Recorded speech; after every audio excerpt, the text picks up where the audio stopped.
Hi friends, welcome to ఆద్య సాధ్విక. అందరూ ఎలా ఉన్నారు? బాగున్నారా? ఈరోజు మనం బాలనాగమ్మ కథలో రెండవ భాగాన్ని తెలుసుకుందాం. గండికోటలో జరుగు నవభోజరాజు కర్మకాండలకు కార్యవర్ధిరాజు అతడు అతని 6 అన్నలు 3 మంత్రులు వెంట భటులతో బయలుదేరి వెళ్ళారు. ఇక్కడ కోటలో భూలక్ష్మీదేవి కుమార్తెలు సూర్యనాగమ్మ, చంద్రనాగమ్మ, ఉత్తర కన్య, దక్షిణ కన్య, పడగల నాగమ్మ, ఉత్తర కన్య,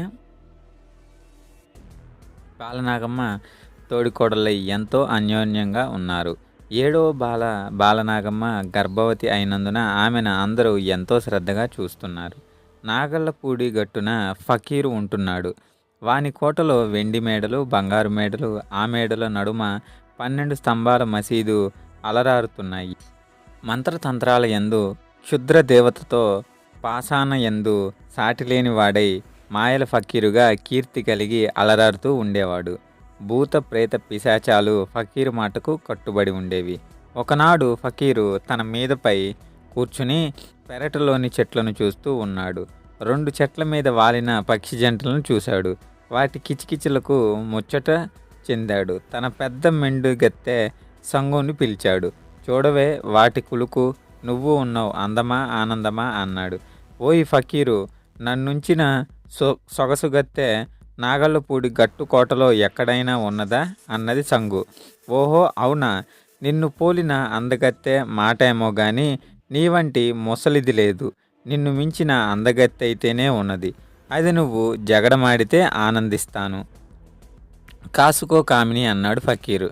చాలులే ఫకీరు, గంజాయి మత్తులో మాట్లాడుతున్నావు. నేను గనక నిన్ను ధరించకపోతే నీ బరిని గెడ్డాన్ని నిన్ను మరే ఆడది చేరుతుంది.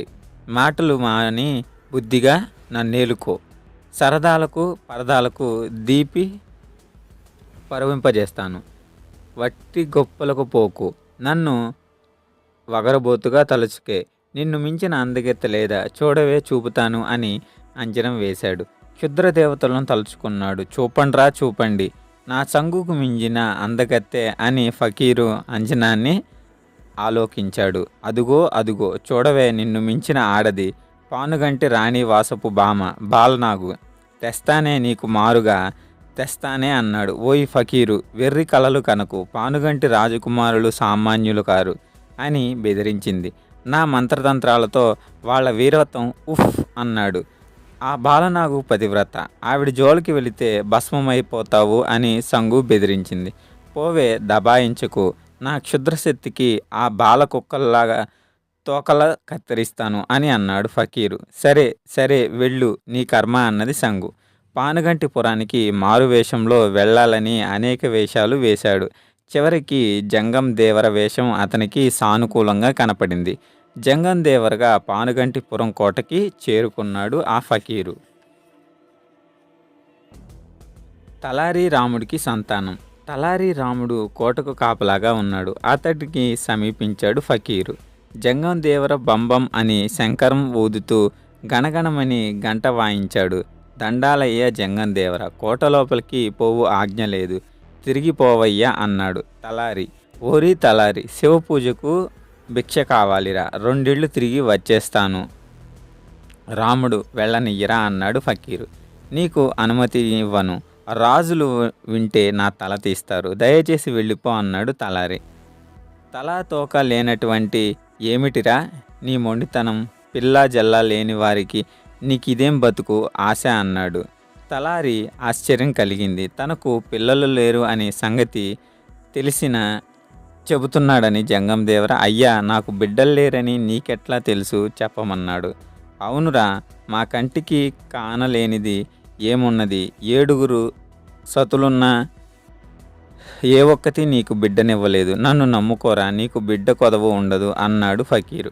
అనుగ్రహించు దేవరా అని రాముడి మాటలు విని తన జోలిలోనికి విభూదినిచ్చి, నీ భార్యకు బొట్టు పెట్టి నీవు పెట్టుకో, నోటిలో చిటికెడు పోసుకో, వెళ్ళరా వెళ్ళు అని వాని మీదకు పంపించాడు.